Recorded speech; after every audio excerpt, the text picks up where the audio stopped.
Jon Jones insists that he is ready and willing to fight in the UFC if called upon. The former two-division champion had announced his retirement back in June, which unexpectedly ended Dana White's plans for a highly anticipated unification super fight against Tom Aspinall.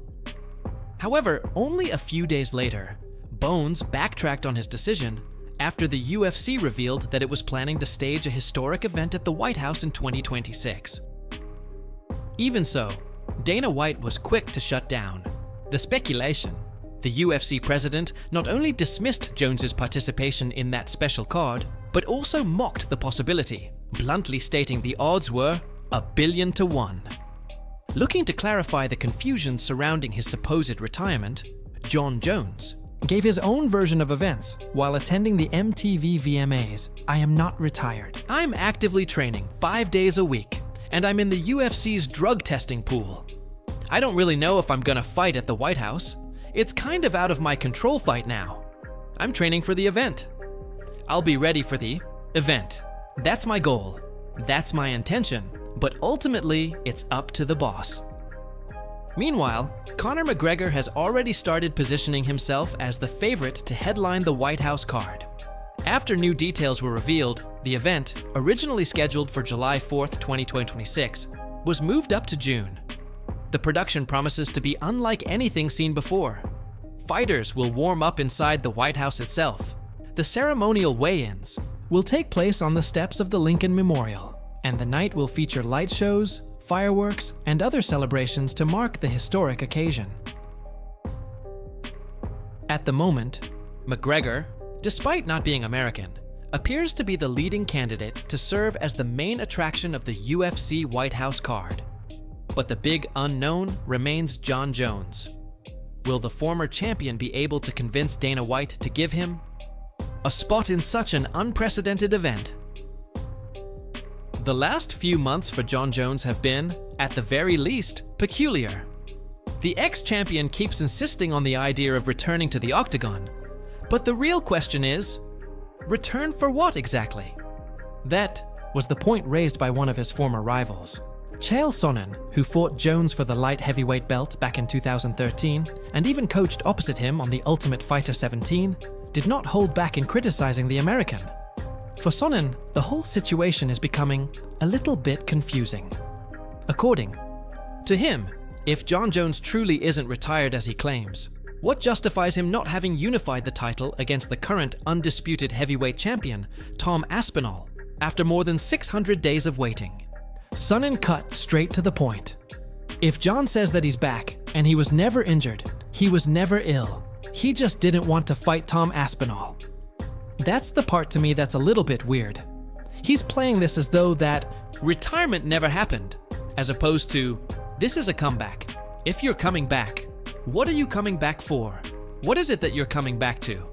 And is it just an open slate to admit anything? Anyone except that guy. That guy over there in England. Anybody but him. Is that how we're supposed to interpret this? But Sonnen's criticisms didn't stop there. He also questioned the training routine Jones claims to maintain at 38 years of age. Jones recently stated that he trains 5 days a week, but Sonnen wasn't buying it and called it pure fabrication. Here's the problem with it. Nothing has slipped out on Instagram. Nobody is claiming to work out with Jon Jones. No one's claiming they saw Jon Jones work out. Most importantly, nobody's saying that they're the trainer. He's got a mythical trainer at a gym, yet to be identified working out with bodies who have never been named. I just think that's a lot. I mean, if he came out here to Oregon and we saw him in the gym, there'd be a line, and people would want autographs, and it would be a really big deal. Chael Sonnen has always been known for speaking his mind, but in this case, the provocation hits on points many fans are also wondering about. Is Jon Jones really in fighting shape and ready to return? Or is it all just talk to keep himself in the headlines while avoiding a showdown with Tom Aspinall? The former UFC heavyweight champion, Jon Jones, has also faced another twist in his already tumultuous journey outside the octagon. The charges against him stemming from an incident that occurred in February were officially dropped by the district attorney's office of Bernalillo County, New Mexico. Jones had been accused of fleeing the scene of an accident and even threatening a police officer, but now the case has been closed. According to the authorities, the decision was made after the prosecution admitted there were reasons to believe the defendant's alibi defense is credible. Adding to the bizarre situation, a clerical error had actually caused the charges to be filed twice, generating multiple cases for the same incident, all of which have now been dismissed. Jones celebrated the news and made a public statement, reaffirming his innocence. I want to start by thanking the prosecutor's office for carefully reviewing the facts and, in the end, completely clearing me. I have always believed in the importance of truth and justice, and I'm grateful that the evidence spoke for itself. The simple fact is this: I was never there. I didn't even leave my home that night, and all the evidence proved that. The accusations had been tied to a car accident on February 21st in Albuquerque, Jones's hometown. Police had reportedly been called after finding a half-naked woman inside the vehicle. According to accounts, she claimed John Jones had been driving the car and had fled the scene. Despite being cleared in the most recent case, Jones's career has long been shadowed by legal issues. In 2015, he was arrested and charged with a felony after being involved in an accident that left a 25-year-old pregnant woman injured. At the time, Jones fled the scene, but later turned himself in.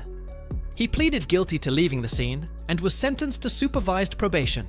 Before that, in 2012, he had already pleaded guilty to drunk driving in New York, and in 2020, he once again faced the same charge in New Mexico. Still, inside the octagon, his legacy remains nearly untouchable.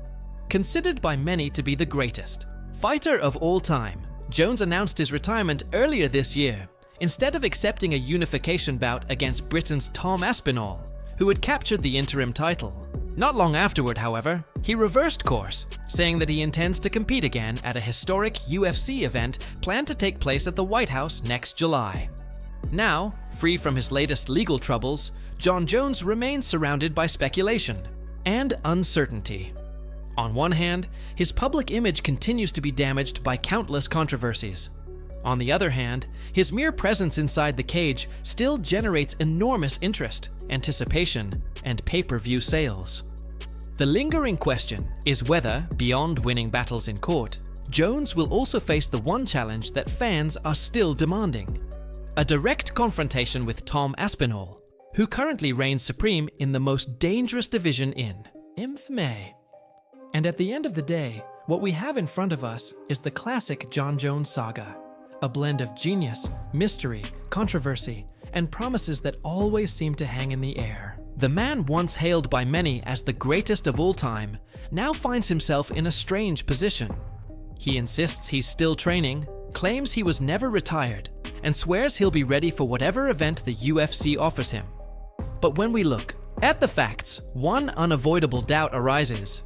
If Jones is truly active, healthy, and this eager, then why haven't we seen him inside the octagon facing Tom Aspinall? Chael Sonnen's words, though sharp and provocative, strike right at the wound. Many fans try to ignore. Because Sonnen may exaggerate, he may stir the pot, he may even distort things. But in this case, he's poking at something very real. Jon Jones seems to be running from Tom Aspinall, and that narrative is powerful. After all, Bones is not just any fighter. He is one of the most dominant champions in the history of the sport. A man who tore through generations of light heavyweights, moved up a division, and captured the heavyweight title. Yet now, confronted with the British, or a wrecking machine, he is nowhere to be found. And when Jones does appear, it isn't at a UFC press conference, it isn't at a weigh-in, it isn't in an open workout. It's on the red carpet at the MTV VMAs. That alone raises eyebrows. It's the perfect image of the contrast between those who are in the arena, bleeding and proving themselves, and those who are in the spotlight of entertainment, selling the idea of a comeback. No wonder Sonnen mocks him. Nobody sees Jones train. Nobody knows who his partners are. Nobody even confirms that he regularly steps on the mat. It's as if he has become a myth, a ghost of what he once was, living more off his aura than his actual work. Meanwhile, Conor McGregor, who who has also lived through highs and lows, seems ready to steal the spotlight completely. Even though he is not American, McGregor is already positioning himself as the favorite to headline the White House card. Something unthinkable just a few years ago. And when you think about it, it makes sense. Conor is a born showman, the man who sells fights, who attracts attention, who turns any event into a spectacle. He is, today, what Jones used to be, the main attraction, the name that carries the UFC brand beyond the borders of the sport itself. What's curious, though, is noticing how Dana White treats each man differently. With Conor, there is a clear effort to keep the star alive, to give him opportunities, to place the Irishman at the center of attention, even after years without significant wins. With Jones, on the other hand, the response is cold, almost mocking. When asked, Dana did not hesitate to say that the chances of seeing Jones on the White House card were 1,000,000,000 to 1. A strong statement, making it clear, either Jones has lost his place, or Dana is simply tired of the same old game of promises and indecision. And here lies the most provocative point of the entire story. Is Jon Jones still considered relevant to the UFC? Or better yet, does the UFC even need him anymore? The organization is heading toward one of the biggest events in its history. Perhaps the biggest ever, staged in front of the White House, packed with all the elements of a global spectacle.